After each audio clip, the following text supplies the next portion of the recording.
Nunca pensé que me encontraría sentada sola en mi cocina a las 3 de la madrugada, preguntándome cómo mi vida se había enredado tanto con las expectativas ajenas. El vapor de mi té de manzanilla se elevaba hacia la tenue luz de mi lámpara colgante, y no pude evitar recordar cómo Sara, mi suegra, había logrado una vez más hacerme sentir tan solo un ayudante conveniente en su mundo meticulosamente organizado. Todo comenzó el domingo pasado, cuando los Ramírez, así llamo a la familia de mi esposo Marco, se reunieron para su brunch semanal en la gran casa en Toledo. El aire otoñal era fresco, y los arces del jardín delantero comenzaban a vestirse de los primeros matices rojos y dorados. Había pasado la mañana horneando mis inigualables rollitos de manzana y canela, esperando aportar algo especial a la reunión familiar. Al cruzar la imponente puerta principal, con la bandeja caliente en mis manos, escuché risas que provenían de la sala soleada. «Jenny, ha llegado», exclamó Lisa, mi cuñada, siempre la primera en reconocer mi presencia. Pero algo en su tono me hizo detenerme. La conversación que había interrumpido parecía cargada de entusiasmo y, al doblar la esquina, pude captar el final de lo que parecía ser la planificación de unas vacaciones. El Caribe sería perfecto en febrero, decía Sara, con sus gafas de lectura apoyadas en la punta de la nariz mientras recorría su iPad. El Gran Lucayo tiene esas maravillosas suites frente al mar que nos encantaron la última vez. Me miró con esa expresión práctica que ya conocía y añadió: «Jenny, querida, ¿podrás cuidar de los perros mientras estamos fuera? Robert y Charlie se ponen tan nerviosos en la guardería canina». No era una pregunta, al menos no en realidad. La forma en que lo dijo, con ese matiz de suposición recubierto de una fina cortesía, hizo que mi estómago se retorciera. Me quedé allí, sosteniendo aún mis rollitos de canela ya enfriándose, mientras la familia continuaba discutiendo sus planes: las excursiones de snorkel, los restaurantes elegantes, los días de spa, relegándome al papel de cuidadora de mascotas sin ni siquiera una mínima invitación. Marco, mi esposo desde hace 3 años, permanecía sentado, absorto en su móvil y aparentemente fascinado por algún correo electrónico, sin levantar la vista.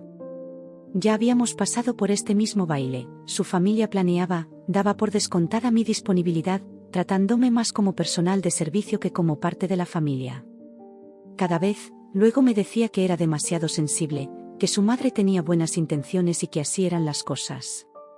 Con manos temblorosas coloqué los rollitos sobre la mesa de centro y, tratando de mantener la voz firme, murmuré: «Estos hay que comerlos mientras aún están calientes».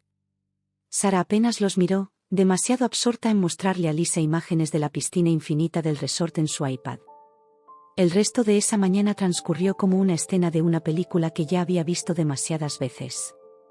Entre planes y comentarios como: «Jenny, te encargarás también de regar las orquídeas de mamá, ¿verdad? Y no olvides el horario de medicación de papá para los perros», cada petición se clavaba en mí como un diminuto corte de papel, soportable por separado, pero colectivamente devastador. Me retiré a la cocina, supuestamente para preparar más café, aunque en realidad era para recuperar el aliento. De pie, rodeada de los relucientes electrodomésticos de los que Sara tanto se jactaba, vi mi reflejo en la ventana sobre el fregadero. La mujer que me devolvía la mirada parecía desvaída, como una fotografía expuesta demasiado tiempo al sol. ¿Cuándo había empezado a desaparecer? Mi mente vagó hacia mi vida anterior al matrimonio, cuando impartía clases de arte en el centro comunitario y tenía mi propio apartamento en Madrid.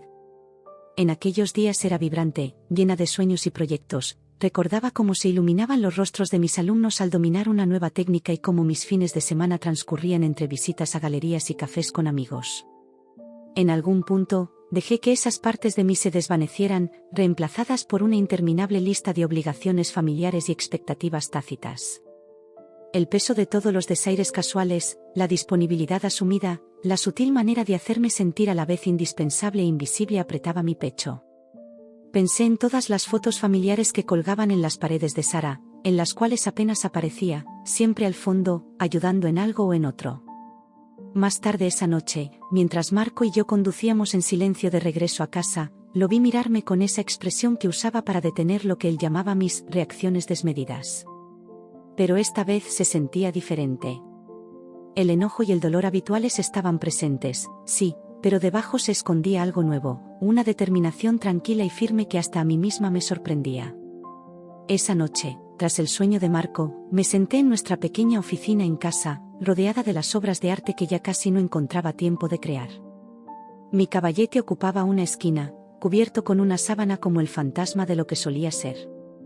Abrí mi portátil y me encontré repasando fotos de mis antiguas exposiciones, de amigos sonrientes en inauguraciones de galerías, de una vida que parecía pertenecer a otra persona. La luz azul de la pantalla iluminaba la oscura habitación mientras repasaba mi pasado, y algo en mí cambió. No se trataba solo de ser excluida de unas vacaciones familiares o de ser tratada como empleada, era ver cómo me desvanecía lentamente en la idea que otros tenían de quién debía ser. Esa realización no vino con lágrimas ni rabia, sino con una extraña claridad, como enfocar por fin un objetivo que había estado borroso por demasiado tiempo. Miré el reloj, eran las 3:47 de la madrugada. En pocas horas, Marco se despertaría para ir a su despacho de abogados, esperando encontrar su almuerzo empacado y sus camisas impecables. Seguramente, Sara llamaría con más instrucciones detalladas sobre el cuidado de los perros durante sus vacaciones. La vida seguiría su curso habitual, a menos que yo decidiera cambiar de dirección. Cuando por fin me dirigí a la cama, los primeros indicios del amanecer empezaban a teñir el cielo. Me sentía diferente, no precisamente más fuerte, pero sí más consciente. La mujer que se reflejaba en la ventana de la cocina de Sara aún no había desaparecido del todo, pero comenzaba a recordar quién solía ser. Quizá, ese era el primer paso para convertirme en quien realmente necesitaba ser. La semana siguiente al anuncio de las Bahamas se volvió un periodo en el que pasé cada vez más tiempo en nuestra oficina en casa hasta altas horas de la noche. Ese espacio se había convertido en mi santuario, un lugar donde podía respirar sin sentir el peso de las expectativas de Sara sobre mis hombros. Una tarde, mientras Marco laboraba hasta tarde en su despacho, redescubrí mi antiguo diario de viaje guardado en un cajón, repleto de planes y sueños de antes del matrimonio. Aunque las páginas estaban algo amarillentas, mi letra seguía siendo audaz y entusiasta, describiendo sueños de visitar museos de arte en París y de dibujar el amanecer sobre el Gran Cañón. Recordé cómo solía pasar horas planificando aventuras, ahorrando cada euro extra de mi trabajo como profesora. En aquellos tiempos, mis amigos solían bromear diciendo que tenía más libros de viaje que muebles en mi apartamento. Al hojear el diario, un recorte de un artículo sobre viajeras solitarias, guardado años atrás, captó mi atención. La mujer en la foto se veía tan segura de sí misma, de pie en solitario sobre un acantilado con vistas al mar, con el cabello alborotado por el viento. No recordaba la última vez que me había sentido tan libre. De pronto, mi teléfono vibró y Sara interrumpió mis pensamientos enviando una lista detallada de instrucciones para cuidar sus orquídeas mientras estaba de viaje. No olvides rociarlas 2 veces al día, decía, seguido de otro mensaje sobre la dieta especial de Robert. Apagué el móvil sin responder y volví a sumergirme en mi diario. Esa noche hice algo que no había hecho en años, empecé a investigar. No la investigación meticulosa y práctica que solía hacer para los caprichos de los Ramírez, sino una búsqueda libre y soñadora de lugares a donde podría ir. Mis dedos volaban sobre el teclado mientras buscaba vuelos, destinos y aventuras. La luz azul del portátil iluminaba mi rostro conforme las horas pasaban, y por primera vez en mucho tiempo, me sentí verdaderamente despierta. Me vi atraída por relatos de mujeres que se habían lanzado en viajes en solitario, que se habían liberado de las expectativas y se habían encontrado a sí mismas en el proceso. Había algo magnético en sus narraciones, la forma en que describían sentir miedo al principio, pero luego descubrir una fortaleza que nunca imaginaron tener. A la mañana siguiente, mientras tomaba café en mi cafetería favorita, El Rincón del Café, me encontré con Raquel, mi vieja amiga de mis días de enseñanza. Se veía exactamente igual, con su vibrido cabello rojo y los dedos manchados de pintura. No habíamos hablado mucho desde mi boda, y verla fue como reencontrarme con una parte de mi antiguo yo. Con un abrazo fuerte y el inconfundible aroma a lavanda y café, Raquel me recordó aquellas noches de intensas sesiones artísticas y aventuras de fin de semana. Nos sentamos juntas y, poco a poco, las palabras comenzaron a fluir. Le conté sobre el viaje al Caribe, sobre ser la cuidadora de perros de la familia y sobre sentirme perdida. Raquel me escuchó, removiendo lentamente su lata, con sus ojos verdes fijos en mí, a diferencia de la manera en que los Ramírez siempre escuchaban, distraídos por sus teléfonos o sus planes. «Sabes, acabo de regresar de un viaje en solitario a Costa Rica. Todos decían que estaba loca por ir sola, pero fue justo lo que necesitaba, me dijo finalmente. Algo se encendió en mi interior y, con un dejo de duda, le pregunté, ¿no tenías miedo? Terriblemente asustada, rió. Pero ese era, de alguna manera, el propósito. A veces, sentir miedo significa que finalmente estás haciendo algo importante. El resto del día transcurrió en un estado de ensueño, con las palabras de Raquel resonando en mi mente. Esa tarde, en lugar de preparar el almuerzo de Marco para el día siguiente, me senté en el patio observando el atardecer. El fresco aire de octubre y los arces de nuestro jardín, que me recordaban a los de la casa de Sara, no me hacían sentir pequeña, al contrario, el inmenso cielo parecía invitarme. Durante la cena, Marco hablaba de su último caso mientras yo movía la comida en mi plato, perdida en mis pensamientos. No notó que no respondía a sus anécdotas sobre la política de oficina, ni que, discretamente, consultaba en mi móvil sitios de vuelos bajo la mesa. Era como si viviéramos en dos mundos distintos, compartiendo el mismo espacio pero sin la misma realidad. Esa noche, el insomnio me acompañó. No paraba de pensar en la sonrisa de Raquel al hablar de Costa Rica, en la imagen de aquella mujer del recorte, en todos los lugares que había soñado visitar. La luz de la luna se filtraba por la ventana del dormitorio, dibujando sombras extrañas en la pared, y sentí que estaba al borde de algo trascendental. Me levanté en silencio, cuidando de no despertar a Marco, y volví a la oficina. Esta vez no solo investigué, sino que empecé a planificar. Abrí un nuevo documento y comencé a enumerar todo lo que necesitaría: renovación del pasaporte, seguro de viaje, zapatos cómodos. Con cada ítem que añadía, me sentía más firme, más real, como si poco a poco volviera a tomar forma tras tanto haberme sentido invisible. Los días siguientes transcurrieron en un torbellino de preparativos secretos. Empecé a apartar pequeñas sumas de dinero de nuestra cuenta conjunta, apenas lo suficiente para iniciar mi fondo de escape, sin levantar sospechas. Aproveché los descansos en el trabajo para hacer llamadas y buscar destinos, y empecé a practicar pequeños actos de independencia, como ir sola al cine o salir a cenar conmigo misma. Sara llamó 2 veces esa semana con más instrucciones sobre los perros y otros deberes del hogar.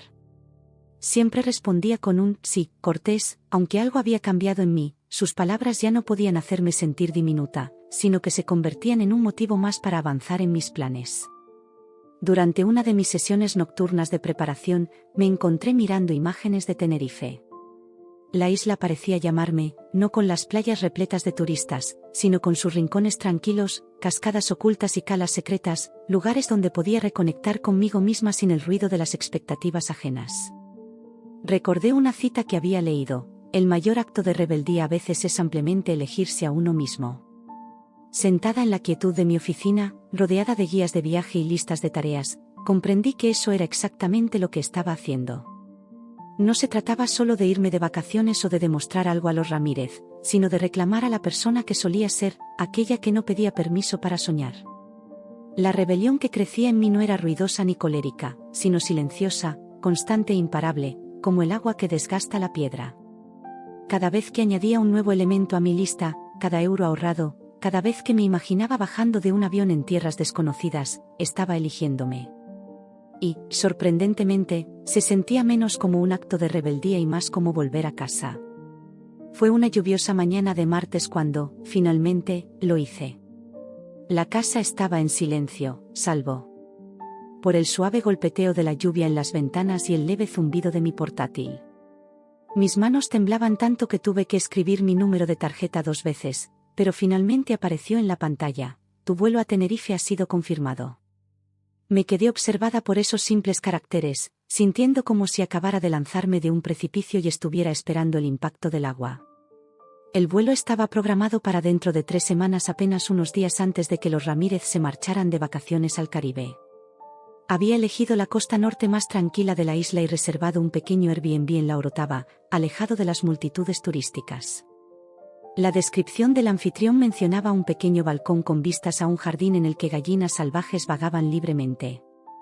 Sonaba perfecto, sereno, anónimo, completamente distinto a mi vida en Madrid.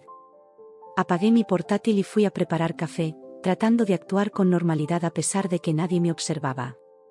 La luz matinal se filtraba por la ventana de la cocina, iluminando las motas de polvo en el aire, y me di cuenta de que había estado conteniendo la respiración. La solté despacio, viendo cómo el vapor se elevaba de mi taza, y sentí algo inédito en mi interior, una ligereza, tal vez, o el inicio de una libertad largamente anhelada. Los días siguientes fueron un torbellino de preparativos secretos. Compré un nuevo diario en aquella pequeña papelería del centro, con su cubierta de cuero suave y prometedora al tacto. Empecé a hacer listas, cosas prácticas como protector solar y zapatos para caminar, pero también anhelos: ver el amanecer desde el Teide, aprender a surfear, dibujar las flores locales, conversar con desconocidos. Practiqué comer sola en restaurantes, iniciando en cafés tranquilos y escalando hasta cenar en lugares concurridos. Di largas caminatas en solitario, aprendiendo a disfrutar de mi propia compañía, e incluso retomé clases de fotografía los fines de semana en el centro comunitario, recordando lo mucho que amaba capturar momentos en el tiempo. Lo más difícil fue decidir qué decirle a Marco. Nuestro matrimonio se había convertido en un suéter viejo y cómodo, no particularmente emocionante, pero familiar y seguro. Habíamos caído en rutinas que no requerían esfuerzo ni reflexión. Él trabajaba hasta tarde casi todas las noches y yo mantenía el hogar en orden, sin que habláramos de nada más profundo que los horarios o el menú de la cena. Una noche, aproximadamente una semana después de reservar mi vuelo, intenté abordar el tema durante la cena. He estado pensando en tomarme un tiempo para mí, dije mientras movía la pasta en mi plato. Él apenas levantó la vista de su móvil y contestó: «Qué bien, cariño. Tal vez podrías unirte a un club de lectura o algo así». Sentí un destello de frustración, pronto reemplazado por una triste certeza. En realidad, estaba pensando en algo más grande, dije. Eso captó brevemente su atención. «Bueno, lo que decidas está bien, pero asegúrate de estar de vuelta para cuidar de los perros de mamá», replicó, antes de volver a su teléfono, probablemente revisando correos de trabajo. No intenté explicar más. En cambio, me sumergí en la preparación. Encargué en línea una maleta nueva, nada lujosa, solo de tamaño mediano y azul marino, y empecé a apartar ropa adecuada para el clima de Tenerife, escondiéndola en el fondo del armario. Cada prenda que empaquetaba se sentía como un pequeño acto de desafío. Durante esa misma semana, Sara llamó 2 veces más con nuevas instrucciones sobre los perros y sus preciadas orquídeas. Escuché pacientemente, respondiendo sí y, por supuesto, en el momento justo, mientras mi nueva maleta permanecía oculta en la habitación de invitados, llenándose lentamente con pedazos de mi futura aventura. La clase de fotografía en el centro comunitario se convirtió en mi refugio. Mi instructor, David, un fotoperiodista jubilado de cabellera desordenada y lleno de anécdotas de viajes, me vio practicar con el objetivo macro, capturando diminutos detalles de hojas y pétalos. «Tienes ojo para lo oculto», me dijo, examinando mis fotos. «A veces, los detalles más pequeños cuentan las historias más grandes». Esas palabras me acompañaron mientras empecé a notar los pequeños matices de mi vida cotidiana, como Marco dejaba su taza de café junto al fregadero en lugar de ponerla en el lavavajillas, el tono peculiar de voz de Sara al hacer una petición, el rojo exacto que adquirían los arces en nuestro jardín. Era como si, con la mente, estuviera fotografiando mi antigua vida antes de saltar a algo nuevo. A 2 semanas de mi partida, me senté en la oficina mirando por enésima vez la confirmación de mi vuelo, cuando el peso de lo que estaba haciendo me golpeó de repente. Iba a volar sola a un lugar desconocido, a desaparecer de mi vida por 2 semanas, a defraudar a quienes me rodeaban. En ese instante de duda, saqué mi teléfono y llamé a Raquel. Ella contestó al segundo timbre, con el sonido de su estudio de arte de fondo. «No sé si puedo hacerlo», le dije sin siquiera saludar. «Por supuesto que puedes», respondió, y pude percibir la sonrisa en su voz. «Lo has hecho siempre, solo que lo olvidaste por un tiempo». Hablamos durante 1 hora, sobre el miedo y la valentía, sobre la diferencia entre ser egoísta y estar en sintonía contigo misma. Al colgar, mis manos dejaron de temblar. La semana final antes de mi partida fue surrealista. Realicé mis quehaceres habituales: hacer la compra, lavar la ropa, responder los cada vez más detallados correos de Sara sobre el cuidado de los perros, pero todo se sentía distinto, como si me observara en una obra en la que interpretaba, por última vez, el papel de la perfecta nuera. Escribí una carta a Marco explicándole por qué necesitaba hacer esto. No sabía si se la entregaría, pero plasmarlo en papel me ayudó a aclarar mis ideas. Hablaba de sentirme invisible, de necesitar recordar quién era antes de convertirme en la señora Ramírez, de esperar que él entendiera, aunque sabía que tenía que hacerlo sin importar su respuesta. La noche anterior a mi vuelo apenas dormí. En la cama, escuchando el ritmo pausado de la respiración de Marco, me preguntaba si era valiente o simplemente estaba loca. La luna dibujaba largas sombras en el suelo del dormitorio, y pensaba en cómo se vería la luz lunar en Tenerife, reflejada en el océano Atlántico.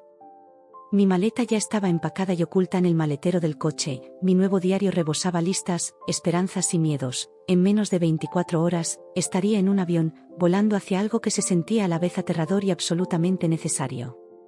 Por la mañana, dejé una nota en la encimera de la cocina para informar a Marco que había ido a visitar a mi amiga enferma, Emma, en Valencia, una excusa. Para que nadie sospechara. Conduciendo hacia el aeropuerto Adolfo Suárez de Madrid-Barajas, el amanecer pintaba el horizonte madrileño en tonos rosados y dorados, casi como si celebrara conmigo. Mis manos se aferraban al volante con una seguridad que hacía semanas me había sido esquiva. Al llegar, la terminal C bullía de gente. Observé familias lidiando con equipaje sobredimensionado y ejecutivos marchando decididamente hacia sus puertas, preguntándome si alguno notaría que estaba a punto de cambiar mi vida. El peso de mi mochila se sentía reconfortante en mis hombros, todo lo que necesitaba para 2 semanas de libertad, empaquetado en una sola bolsa. Al pasar por seguridad, casi esperaba que alguien me detuviera para cuestionar por qué una mujer casada huía sola a Tenerife. Sin embargo, el agente de seguridad apenas miró mi documento y me dejó pasar con la misma indiferencia de siempre.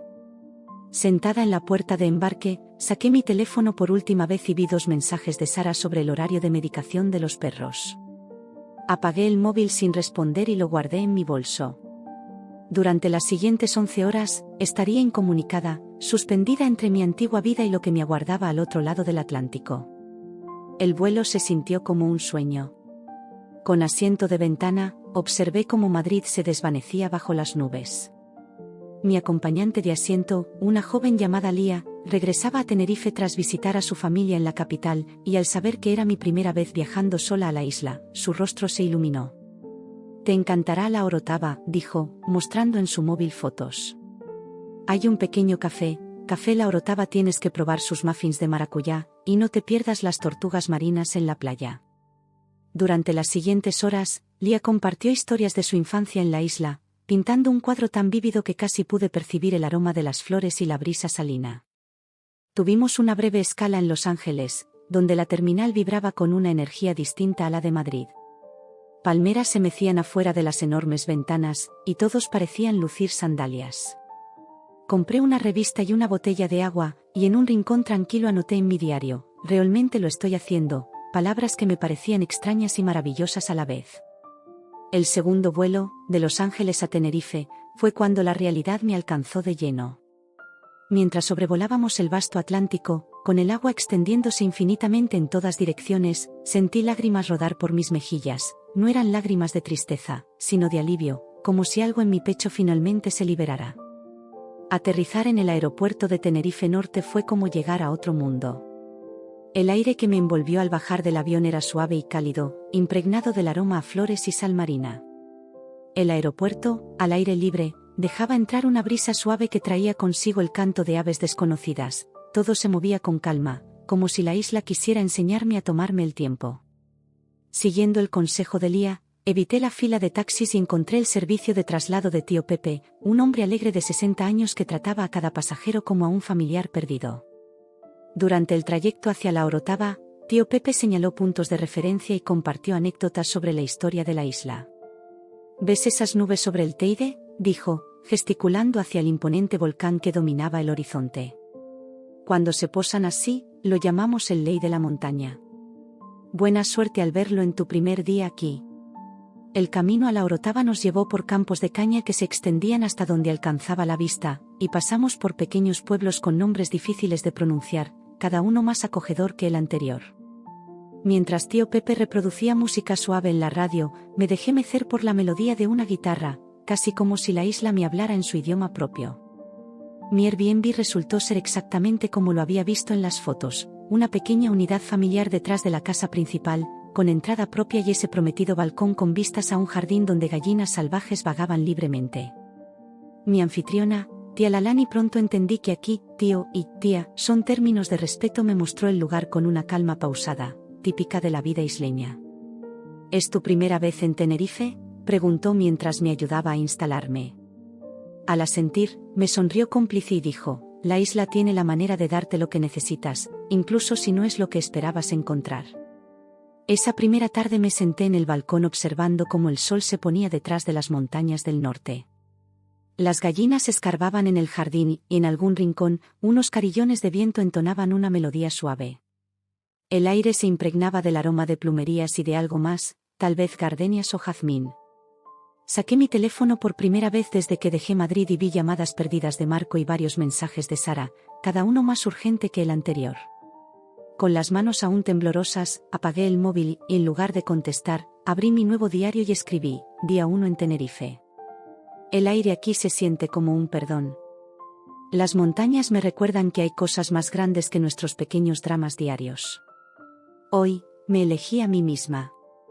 A medida que caía la noche, las estrellas comenzaron a asomar, muchas más de las que jamás había visto en Madrid, esparcidas como diamantes sobre un manto de terciopelo negro. Un geco cantaba en la lejanía, un sonido que pronto se volvería tan común como el rumor de las olas rompiendo en la orilla. No sabía qué traería el mañana, ni cómo reaccionaría mi familia al descubrir mi verdadero paradero, ni si este viaje sanaría o fracturaría mi matrimonio. Pero, sentada en ese balcón, observando cómo las estrellas emergían sobre el Atlántico, experimenté algo que hacía años no sentía: paz, no una felicidad plena, pero la profunda certeza de estar exactamente donde debía estar. Antes de ir a dormir, salí al jardín y recogí una plumería caída, con pétalos suaves y perfectos y un aroma dulce y delicado. La prensé entre las páginas de mi diario, el primer recuerdo tangible de mi nueva vida o, quizás, el comienzo de un nuevo capítulo. Mientras me sumía en el sueño, el murmullo de las olas se mezclaba con el susurro de las palmas, y me sentí más viva que en años. A la mañana siguiente, me desperté antes del amanecer, con el cuerpo aún a ritmo de Madrid. Fuera de mi ventana, el cielo comenzaba a aclararse y el aire se llenaba con el canto de aves desconocidas. Siguiendo el consejo que Lía me había dado en el avión, tomé mi cámara y me dirigí a la playa de los Cristales para ver el amanecer. Al llegar, la playa estaba casi desierta, solo unos pocos surfistas preparándose para su sesión matutina y un hombre canario mayor instalando lo que parecía ser un puesto de frutas. El océano se extendía sin fin ante mí, con las olas teñidas de rosa y dorado por la luz naciente. Encontré un lugar sobre las rocas negras y me acomodé para disfrutar del espectáculo. Cuando el sol asomó por el horizonte, noté movimiento en el agua. Al principio creí que eran simplemente las olas, pero pronto distinguí la silueta de unas tortugas marinas deslizándose grácilmente por la espuma del amanecer. Saqué mi cámara y empecé a fotografiar, recordando el consejo de David sobre capturar hasta el más mínimo detalle. El hombre del puesto, que se presentó como tío Kiko, se acercó ofreciéndome una taza de agua de coco fresca y preguntó: ¿Es la primera vez que ves tortugas? Al asentir, se sentó a mi lado y me contó cómo esas tortugas habían visitado esa playa por generaciones, y cómo su abuelo le había enseñado a respetarlas como seres de sabiduría ancestral. Esa mañana marcó el tono de mis días en Tenerife. En lugar de llenar cada momento de actividades, me dejé llevar por el ritmo pausado de la isla. Pasé horas en Café La Orotava, degustando café local y esbozando en mi diario. La dueña, también llamada Sara, muy distinta de mi suegra, se acercaba a mi mesa para compartir historias del pueblo o sugerir lugares para visitar. Cada día me aventuraba un poco más fuera de mi zona de confort. Tomé una clase de surf para principiantes con un instructor paciente llamado Kelani, quien me enseñó tanto a respetar el océano como a montar sus olas. El agua puede leer tus pensamientos, me dijo mientras remaba para mi primer intento. Si tienes miedo, lo sabe. Si estás en paz, también. Caí de la tabla más veces de las que puedo contar, pero cada vez me levantaba riendo, con el salado sabor del mar en la nariz y el sol acariciando mi rostro. Al final de la lección, logré pararme por breves y gloriosos instantes, cabalgando la espuma hasta la orilla. Esa sensación de logro era electrizante, pues el cuerpo que había escondido tras suéteres holgados y actitudes sumisas se mostraba fuerte y capaz. Por las tardes, me lancé a explorar la carretera de montaña, sin prisa por recorrerla en un solo día como la mayoría de los turistas, sino disfrutando cada tramo. Descubrí cascadas ocultas donde nadar en soledad, playas con arenas de colores insospechados y pequeños puestos que vendían mangos y maracuyá frescos. Empecé a conversar con todo el mundo, otros viajeros, familias locales, cualquiera que se cruzara en mi camino. Un día, conocí a Elena, una mujer mayor que trabajaba en una granja de flores a la vera de la carretera. Ella, que llevaba años viajando sola desde su divorcio, me dijo: todos pensaban que estaba loca, pero estar loca es quedarse en un lugar que te achica. Sus palabras se quedaron conmigo. Comprendí que me había estado haciendo pequeña para encajar en las expectativas de los Ramírez, para no perturbar la rutina de Marco, para acomodar a los demás. Aquí, en Tenerife, finalmente empecé a ocupar mi propio espacio. Revisaba mi móvil solo una vez al día, generalmente al anochecer. Los mensajes de Marco habían pasado de la confusión a la ira y a la preocupación, mientras que los de Sara seguían centrados en los perros, con una rabia sutil en cada texto. Los guardé sin responder, porque este tiempo era para mí. En lugar de contestar, escribía en mi diario cada noche sobre la diferencia del aire, el canto de los gecos al atardecer, el sabor de la piña fresca comprada en el camino, y sobre la gente que encontraba tío Kiko y sus relatos, Kelani enseñándome a leer el océano, Elena y su valor para elegirse a sí misma. Una mañana, cerca de una semana en Tenerife, subí a la cima del Teide para ver el amanecer. Significó madrugar a las 3 de la mañana y conducir en la oscuridad, pero algo me impulsó a hacerlo.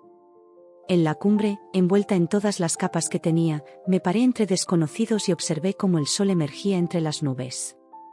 El silencio era absoluto, roto solo por el viento y los ocasionales suspiros de asombro. Al extenderse la luz sobre el cráter y pintar el paisaje volcánico en colores imposibles, sentí lágrimas recorrer mi rostro. Una mujer a mi lado me ofreció un pañuelo sin decir palabra, y al mirar a mi alrededor, vi a otros llorando también. Algo en estar tan por encima de las nubes, presenciando el día nacer desde la Casa del Sol, como se dice del Teide, había roto algo en todos nosotros. De regreso a nivel del mar, empecé a tomar clases de arte en una pequeña galería en la Orotava. La dueña, Malia, impartía técnicas de acuarela a un grupo reducido 2 veces por semana. Pinta lo que sientes, no lo que ves, nos decía mientras se movía entre los caballetes. Bajo su tutela, volví a crear, no el arte controlado que hacía antes, sino piezas vibrantes, llenas de movimiento y vida. Mis días se organizaron en una rutina que combinaba estructura y libertad. Las mañanas eran para moverme, nadar, caminar, intentar surfear, las tardes para el arte y la exploración, y las noches para reflexionar y escribir. Empecé a reconocer a los personajes habituales de este nuevo mundo, el beriste que recordaba mi pedido, los fruteros que reservaban el mango más maduro para mí, y hasta los gatos locales que se acercaban a mi balcón para una siesta. En mi segunda semana, conocí a un grupo de mujeres en una ceremonia de luna llena en la playa. Eran de distintas edades y procedencias, cada una en su propio camino. Sentadas en círculo sobre la arena, compartíamos historias y anhelos mientras la luna se elevaba sobre el océano. Lisa, una abogada de divorcios de Barcelona, estaba tomando un receso para replantear su carrera. María había dejado su trabajo corporativo en Valencia para abrir una pequeña panadería en la isla, y Jun celebraba sus 60 años viajando sola por primera vez. Al reír y conversar bajo la luz de la luna, comprendí que la soledad no tenía por qué ser sinónimo de aislamiento. De hecho, me sentía más conectada entre desconocidas que, en tantos años de cenas familiares con los Ramírez, jamás lo había estado. Cada noche, me sentaba en mi balcón para ver el sol ponerse detrás de las montañas del norte. Las gallinas escarbaban en el jardín y los árboles de plumería desprendían su fragancia más dulce. En esos momentos de calma, me iba redescubriendo, no me transformaba en otra persona, sino que recordaba quién había sido siempre. La mujer que abandonó Madrid hace 2 semanas, aquella que se hacía pequeña y complaciente, estaba desapareciendo como la niebla matutina bajo el sol de Tenerife. En su lugar, emergía alguien más fuerte, capaz de pararse en una tabla de surf, de escalar un volcán, de crear arte sin pedir disculpas y de disfrutar de su propia compañía. El vuelo de regreso a Madrid se sintió distinto al de ida. Esta vez, no huía de algo, sino que avanzaba con un propósito. Mientras las islas se desvanecían entre las nubes, me aferré al collar de plumería que tía Lalani me había regalado al partir, su dulce aroma recordándome que estas 2 semanas no habían sido un sueño. Al encender de nuevo mi móvil, encontré mensajes de Marco, que había experimentado una mezcla de confusión, ira, preocupación y, finalmente, resignada aceptación. Su último mensaje decía simplemente: espero que hayas encontrado lo que buscabas. Necesitamos hablar cuando regreses. Los mensajes de Sara cesaron por completo después de la primera semana, un silencio que lo decía todo. Durante el largo vuelo de regreso, organicé mis pensamientos y mis fotos. Al revisarlas, pude ver documentada mi transformación, desde las primeras tímidas capturas del amanecer en los cristales hasta composiciones más seguras, autorretratos que evolucionaron de forzados selfies a estudios de luz y sombra, y la serie final de fotografías de olas que Malia insistió eran dignas de ser expuestas en su galería. Aterrizar en el aeropuerto Adolfo Suárez fue como volver a leer un libro familiar, pero de forma totalmente nueva. El mismo cielo gris de febrero se cernía sobre Madrid, pero ya no resultaba opresivo. El frío viento que cortaba mis prendas isleñas ligeras ya no era un enemigo, sino simplemente otra experiencia que enfrentar con previsión. Marco no estaba en casa a mi llegada, una nota en la encimera anunciaba que se alojaba en la casa de sus padres, hasta que resolvamos las cosas. La casa se sentía más pequeña, repleta de expectativas y compromisos que ahora veía con claridad. Dejé mis maletas en el dormitorio y me dirigí directamente a mi sala de arte, que aún conservaba el leve aroma de potencial sin explotar. Pasé ese primer día desempacando no solo la maleta, sino también mis vivencias. Coloqué mis fotos en la pared, prensé flores en mi diario y anoté todo lo que podía recordar mientras aún estaba fresco. Los cantos de los gecos, el sonido de las olas, el sabor de la piña fresca, la sensación de pararme por primera vez sobre una tabla de surf, todo merecía ser preservado. Esa misma tarde, Sara llamó. Dejé sonar el teléfono 2 veces antes de contestar, usando esos instantes para reconectar con la mujer en la que me había convertido. Hola, Sara, dije con voz firme. Espero que estés satisfecha, comenzó ella, con un tono cortante. ¿Tienes idea de lo que nos has hecho pasar? Los perros tuvieron que ir a una guardería, Jenny y Marco está fuera de sí. Hace 2 semanas, esas palabras me habrían herido profundamente, habiéndome hecho disculpar y apresurarme a arreglarlo todo. Pero ahora, escuchándolas, percibía el miedo bajo su ira, miedo al cambio, a perder el control, a un mundo que no se ajustaba a sus guiones. Lo siento por los perros, Sara, respondí con calma, debí haber sido más clara con mis planes. Pero no me arrepiento de haberme ido. Hubo un largo silencio, tan prolongado que verifiqué si ella había colgado. Finalmente, su voz volvió, ahora incierta, no entiendo por qué hiciste esto. Sé que no lo comprendes, contesté, pero con gusto te lo explicaré, si estás dispuesta a escuchar. Esa conversación se extendió por más de 1 hora. Le hablé de sentirme invisible, de perderme intentando ser lo que los demás esperaban, de las tortugas marinas, de tío Kiko, de Elena, de aprender a surfear y redescubrir mi arte. Le conté sobre las mujeres en la ceremonia de luna llena, cada una en su propio camino de devenir. Ella no dijo mucho, pero escuchó, realmente escuchó, quizás por primera vez desde que me uní a su familia. Cuando finalmente habló, su voz fue suave, nunca quise hacerte sentir menos. Lo sé, respondí, pero ahora necesito que las cosas sean diferentes. Al día siguiente, Marco regresó a casa.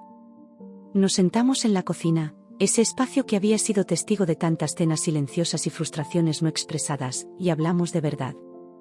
Le mostré mis fotos, mi diario, el arte que había creado, le conté sobre el amanecer en el Teide y lo que significaba para mí finalmente elegirme.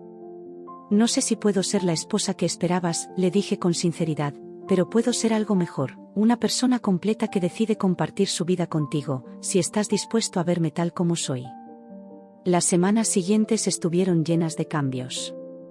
Convertí mi sala de arte en un verdadero estudio, colgando mis fotos de Tenerife junto a nuevas obras inspiradas en mi viaje. Volví a impartir clases de arte en el centro comunitario local y mantuve conversaciones con Sara sobre límites y expectativas, algunas más sencillas que otras. Hubo días duros, discusiones con Marco sobre nuestra nueva normalidad, cenas familiares cargadas de tensión, y momentos en que extrañaba la sencillez de mi balcón en la Orotava, donde mi única obligación era conmigo misma. Pero también hubo momentos hermosos, el día en que Sara me pidió que le enseñara a pintar acuarelas, dejando su habitual seguridad para mostrarse como principiante, la tarde en que Marco asistió a una de mis clases y me miró con orgullo. La mañana en que descubrí que había reservado boletos para ambos a Tenerife, no para replicar mi viaje en solitario, sino para crear nuevos recuerdos juntos. Conservé mi diario de Tenerife sobre la mesita de noche, no como un recordatorio de huida, sino como prueba de que la transformación es posible. La plumería prensada entre sus páginas se había secado y desvanecido, pero su forma permanecía perfecta, como la huella imborrable de ese viaje en mi alma. 6 meses después de mi regreso, tuve mi primera exposición en una galería. Entre fotografías de amaneceres canarios y pinturas de flores tropicales, incluí un autorretrato no el meticuloso, posado de antes, sino uno captado por un desconocido en los cristales, en el que aparezco riendo, empapada tras haber caído de la tabla, con el cabello alborotado y los ojos llenos de júbilo. No es una foto perfecta en términos técnicos, pero retrata algo más importante, el momento en que recordé cómo vivir plenamente. Sara asistió a la inauguración. Se quedó mucho tiempo frente a esa imagen y, cuando por fin se volvió hacia mí, sus ojos estaban húmedos. «Ahora te veo», dijo en voz baja, y me abrazó con ternura. La mujer que regresó de Tenerife no era la misma que había huido en una desesperada rebelión. Era más fuerte, más clara, más consciente de su propio valor. Sabía que, a veces, lo más valiente que uno puede hacer es elegirse a sí mismo, que la soledad puede convertirse en comunión, y que nunca es tarde para recordar quién se es en realidad. Ahora, al mirarme en el espejo, veo en mí a la artista, la profesora, la surfista, la fotógrafa, la esposa y la nuera. Veo a alguien que entiende que pertenecer a una familia no significa perderse, y que el amor verdadero tiene espacio para crecer, cambiar y evolucionar. Cada mañana sigo levantándome temprano para ver el amanecer, aunque ahora se levanta sobre el Atlántico en lugar del Pacífico, y en ese instante sagrado entre la noche y el día, recuerdo lo que la isla me enseñó, que cada aurora es una oportunidad para elegirse de nuevo, para mantenerse fiel a la propia verdad y para ser tan inmensa, profunda y poderosa como el océano mismo.